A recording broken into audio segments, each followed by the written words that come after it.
Hi ಎಲ್ರಿಗೂ ನಮಸ್ಕಾರ. Welcome back to my YouTube channel Savinenapu. ಇವತ್ತು ನಾವು ಹಬ್ಬದ ವಿಶೇಷವಾಗಿ ಹೋಳಿಗೆ ಸಾರು ಹೇಗೆ ಮಾಡೋದು ಅಂತ ನೋಡೋಣ. ಅದಕ್ಕೂ ಮುಂಚೆ ಪ್ಲೀಸ್ ನನ್ನ ಚಾನಲ್ನ ಸಬ್ಸ್ಕ್ರೈಬ್ ಮಾಡ್ಕೊಂಡು ನೋಡಿ. ನೀವು ಸಬ್ಸ್ಕ್ರೈಬ್ ಮಾಡೋದ್ರಿಂದ ನನಗೆ ಹೊಸ ವಿಡಿಯೋ ಮಾಡೋಕ್ಕೆ ಮೋಟಿವೇಶನ್ ಆಗುತ್ತೆ. ಈಗ ಹೇಗೆ ಮಾಡೋದು ಅಂತ ನೋಡೋಣ. ಗ್ಯಾಸ್ ಮೇಲೆ ಒಂದು ಹಂಚಿಟ್ಕೊಂಡು ಒಂದು ದೊಡ್ಡದಾಗಿರೋ ಈರುಳ್ಳಿನ ಹೆಚ್ಚಾಕ್ಕೊಂಡಿದ್ದೀನಿ.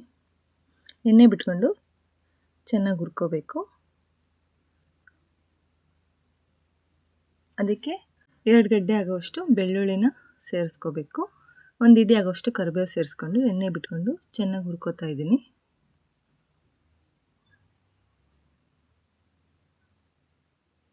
ಈಗ ಇವನ್ನ ತೆಗೆದು ಅದೇ ಹಂಚಿಗೆ 1 ಇಡಿ ಆಗೋವಷ್ಟು ಒಣಮೆಣಸಿನ್ಕಾಯಿ ಹಾಕ್ಕೊಂಡು ಎಣ್ಣೆ ಬಿಟ್ಕೊಂಡು ಚೆನ್ನಾಗಿ ಹುರ್ಕೋತಾ ಇದ್ದೀನಿ.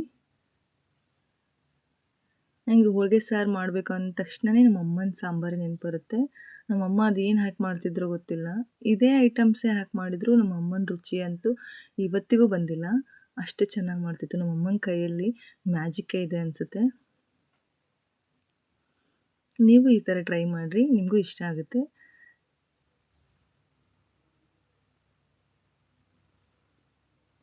ಮೆಣಸಿನ್ಕಾಯಿ ಚೆನ್ನಾಗಿ ಹುರ್ಕೊಂಡಿದ್ದೀನಿ.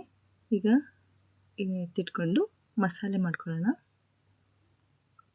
ಕೊತ್ತಂಬರಿ ತೊಗೊಂಡಿದ್ದೀನಿ. 1 ಸ್ಪೂನ್ ಆಗೋವಷ್ಟು ಗಸಗಸೆ ತೊಗೊಂಡಿದ್ದೀನಿ.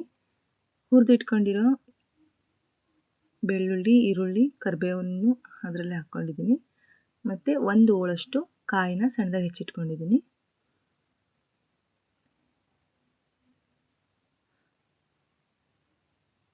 ಒಂದು ಮಿಕ್ಸಿ ಜಾರ್ ತೊಗೊಂಡು ನಾನಿಲ್ಲಿ ಹೂರಣ ಮಿಕ್ಸಿ ಮಾಡಿದ್ನಲ್ಲ ಅದೇ ಮಿಕ್ಸಿ ಜಾರ್ಗೆ ಹಾಕೋತಾ ಇದ್ದೀನಿ. ಇಲ್ಲಿ ಬೇಳೆ ಬೇಯಿಸ್ಬೇಕಾದ್ರೆ 1 ಇಡಿ ಆಗೋವಷ್ಟು ಬೇಳೆನ ಎತ್ತಿಟ್ಕೊಂಡಿದ್ದೆ, ಬೆಂದಿರೋ ಬೇಳೆನ ಅದನ್ನು ಸೇರಿಸ್ಕೊತಾ ಇದ್ದೀನಿ. ಕೊಬ್ಬರಿ,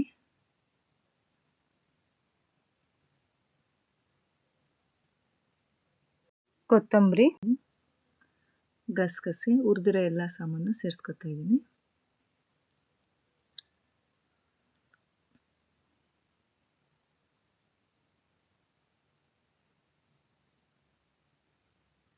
ಒಣಮೆಣಸಿನ್ಕಾಯಿ ಹುರಿದಿರೋ ಅದರಲ್ಲಿ ಅರ್ಧ ಎತ್ತಿಟ್ಕೊಂಡು ಅರ್ಧ ಮಸಾಲೆಗೆ ಹಾಕ್ಕೋತಾ ಇದ್ದೀನಿ.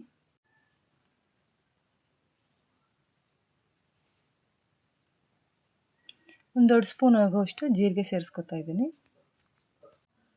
ನಾನಿಲ್ಲಿ ಮಸಾಲೆಗೆ ಚಕ್ಕೆ, ಏಲಕ್ಕಿ, ಲವಂಗ ಯಾವುದನ್ನು ಸೇರಿಸ್ಕೊತಾ ಇಲ್ಲ. ನಾನು ಸಾಂಬಾರು ಪುಡಿಲೇ ಹಾಕಿರೋದ್ರಿಂದ ಸೇರಿಸ್ಕೊತಾ ಇಲ್ಲ. ಇಲ್ಲಿ 1 ಇಡಿ ಆಗುವಷ್ಟು ಹುಣಸೆ ಹಣ್ಣನ್ನು ನೆನೆ ಹಾಕೊಂಡಿದ್ದೀನಿ. ಇಲ್ಲಿ ಒಂದು ಪಾತ್ರೆ ಇಟ್ಕೊಂಡು ಪಾತ್ರೆಗೆ ಎಣ್ಣೆ ಸೇರಿಸ್ಕೊಂಡಿದ್ದೀನಿ. ಸಾಸಿವೆ, ಕರಿಬೇವು ಹಾಕ್ಕೊಂಡು ಕರಿಬೇವು ಚಿಟಪಟ ಅಂದಮೇಲೆ ಮಿಕ್ಸಿ ಮಾಡ್ಕೊಂಬಂದಿರೋ ಮಸಾಲೆ ಸೇರಿಸ್ಕೊತಾ ಇದ್ದೀನಿ.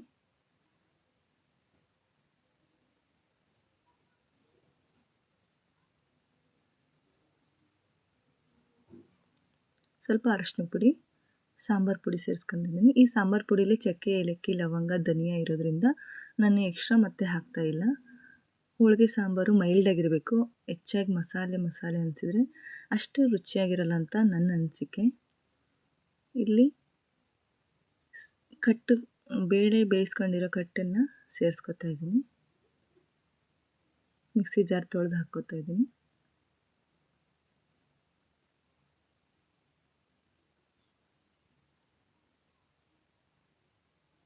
ರುಚಿಗೆ ಎಷ್ಟು ಬೇಕೋ ಅಷ್ಟು ಉಪ್ಪು ಸೇರಿಸ್ಕೊಂಡು ಚೆನ್ನಾಗಿ ಕುದಿಸ್ಕೋಬೇಕು.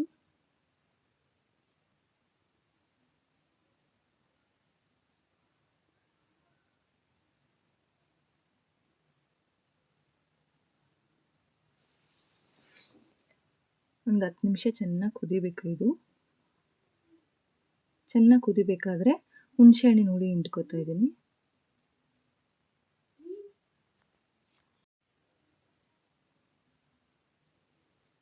ಚೆನ್ನಾಗಿ ಕಲಿಸ್ಕೊಂಡು ಇವಾಗ ಒಂದು ಸ್ವಲ್ಪ ಉಪ್ಪು ಖಾರ ನೋಡ್ಕೋಬೇಕು.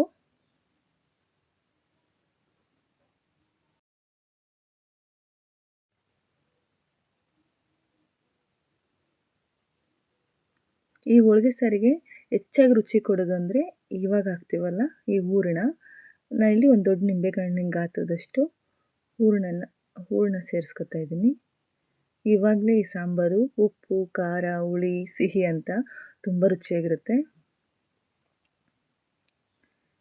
ಹುರಿದಿಟ್ಕೊಂಡಿದ್ವಲ್ಲ ಎಕ್ಸ್ಟ್ರಾ ಮೆಣಸಿನ್ಕಾಯಿ ಅವನ್ನ ಸೇರಿಸ್ಕೊಂಡು ಚೆನ್ನಾಗಿ ಲೋ ಫ್ಲೇಮಲ್ಲಿ ಒಂದು 10 ನಿಮಿಷ ಕುದಿಯೋಕ್ಕೆ ಬಿಟ್ಬಿಟ್ರೆ ನಮಗೆ ರುಚಿಕರವಾದ ಘಮ ಅನ್ನೋ ಹೋಳಿಗೆ ಸಾಂಬಾರು ರೆಡಿ ಆಗುತ್ತೆ. ಈ ಸಾಂಬಾರು ಎಷ್ಟು ಕುದಿಸ್ತೀವೋ ಅಷ್ಟು ರುಚಿಯಾಗಿರುತ್ತೆ. 2 ದಿನ 3 ದಿನ ಆದಮೇಲೂ ಈ ಸಾಂಬಾರು ರುಚಿ ಇನ್ನೂ ಜಾಸ್ತಿ ಆಗುತ್ತೆ ಹೊರತು ಒಂದು ಸ್ವಲ್ಪನೂ ಬೇಜಾರಾಗಲ್ಲ. ಒಂದು ಸರಿ ಈ ಥರ ಟ್ರೈ ಮಾಡಿ ನೋಡಿರಿ, ನೀವೇ ಹೇಳ್ತೀರಾ ತುಂಬ ಚೆನ್ನಾಗಿತ್ತು ಅಂತ.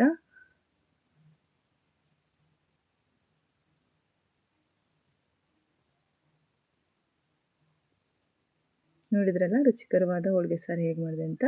Thank you.